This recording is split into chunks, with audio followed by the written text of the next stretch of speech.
एसियामा अहिलेसम्म निर्माण गरिएको सबैभन्दा लामो पैदल पुलको स्प्यान भएको गण्डकी गोल्डेन फुटब्रिज नेपालका सानो सहर बागलुङ नजिकको एक प्रमुख पर्यटकीय आकर्षण हो।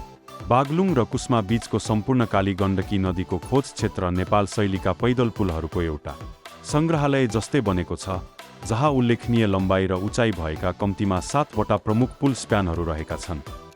122 मिटर उचाइमा रहेको यस पुलले अधिकतम 85 टन भार वा एकै समयमा 612 जनासम्म मानिस बोक्न सक्ने क्षमता राख्दछ।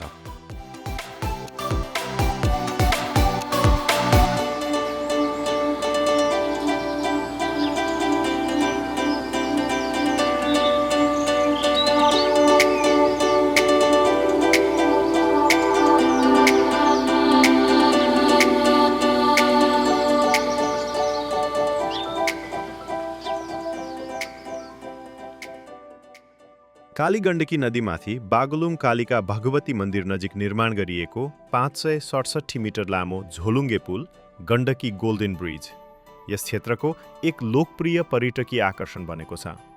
बागलुङ नगरपालिका 1 को बाङ्गेचौर र पर्वत जिल्लाको कुस्मा नगरपालिका 1 स्थित अदुवाबारीलाई जोड्ने यो पुलले विशेष गरी मुस्ताङतर्फ यात्रा गर्ने अधिकांश पर्यटकहरूलाई आकर्षित गर्ने गरेको छ। पुलबाट देखिने मनमोहक प्राकृतिक दृश्यले आगन्तुकहरूलाई मोहित बनाउने गर्दछ। दशैं, तिहार र छठ जस्ता चाडपर्वको समयमा पुलमा पर्यटकको उल्लेखनीय भिड देखिने गरेको छ। विश्वकै सबैभन्दा लामो झोलुङ्गे पुल भएको दाबी गरिएको बागलुङ पर्वत पुल अवलोकन गर्न आउनेको सङ्ख्या दिन प्रतिदिन बढ्दो क्रममा छ। प्राकृतिक सौन्दर्य अवलोकन गर्न र तस्बिर खिच्न दैनिक रूपमा ठूलो सङ्ख्यामा मानिसहरू पुलमा भेला हुने गर्दछन्। पुलबाट देखिने धौलागिरी हिमाल र काली गण्डकी नदीको मनोरम दृश्यले यसको आकर्षणलाई अझ बढाएको छ। साँझपख झिलिमिली बत्तीले सजिँदा यो पुल अझै मनमोहक र आकर्षक देखिन्छ।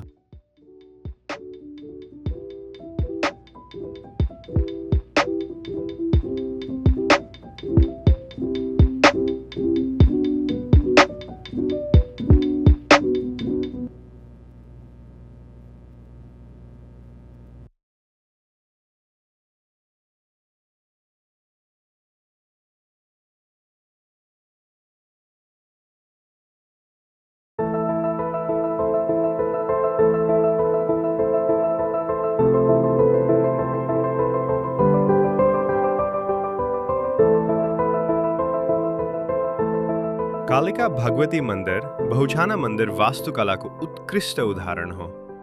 घना जङ्गलको बीचमा काली गण्डकी नदी पारी अवस्थित यो मन्दिर नेपालका बागलुङ जिल्लाका प्रमुख तीर्थस्थलहरूमध्ये एक मानिन्छ। शिवकी अर्धाङ्गिनी तथा शक्तिको उग्र रूप मानिने कालीलाई समर्पित यस स्थलले ऐतिहासिक तथा वास्तुकलात्मक दृष्टिले अत्यन्त समृद्ध विरासत बोकेको छ। इतिहासका विभिन्न कालखण्डमा यो मन्दिरलाई माजकी देवी, काली, कालिका देवी, श्रीदेवी तथा मैस्थान जस्ता विभिन्न नामहरूले चिनिने गरिएको पाइन्छ। समयक्रमसँगै यो स्थान एक महत्त्वपूर्ण आराधनाको केन्द्रका रूपमा विकसित हुँदै गएको छ र आजसम्म पनि एक अदृश्य तर अमूल्य वास्तुकलात्मक रत्नका रूपमा स्थापित छ। कालिका भगवती मन्दिरको इतिहास विक्रम सम्वत 1591 सम्म पुग्छ। किम्वदन्ती अनुसार पर्वतका राजा प्रतापी नारायण मल्ल पाल्पाका राजाकी छोरी विश्वादेवीसँग विवाहका लागि दाइजो लिएर पाल्पाबाट फर्कदै गर्दा उनका साथमा रहेका सेवकहरूसहित यस मार्ग हुँदै आएका थिए। दाइजोका रूपमा प्राप्त कालिका देवीको मूर्ति यही स्थानमा बाटोमै खसेपछि जमिनबाट छुटाउन नसकिने अवस्था आयो। यस दैवी घटनालाई सङ्केत मानी राजा प्रतापी नारायण मल्लले यही स्थानमा कालिका भगवती मन्दिर निर्माण गराएका थिए। प्रारम्भमा खरको छाना भएको साधारण संरचनाका रूपमा स्थापना गरिएको यो मन्दिर समयक्रमसँगै पुनर्निर्माण तथा सजावट हुँदै विकसित भयो। पहिले ढुङ्गाको छाना रहेको यो मन्दिर अहिले बहुछाना स्वरूपमा स्थापित भइसकेको छ।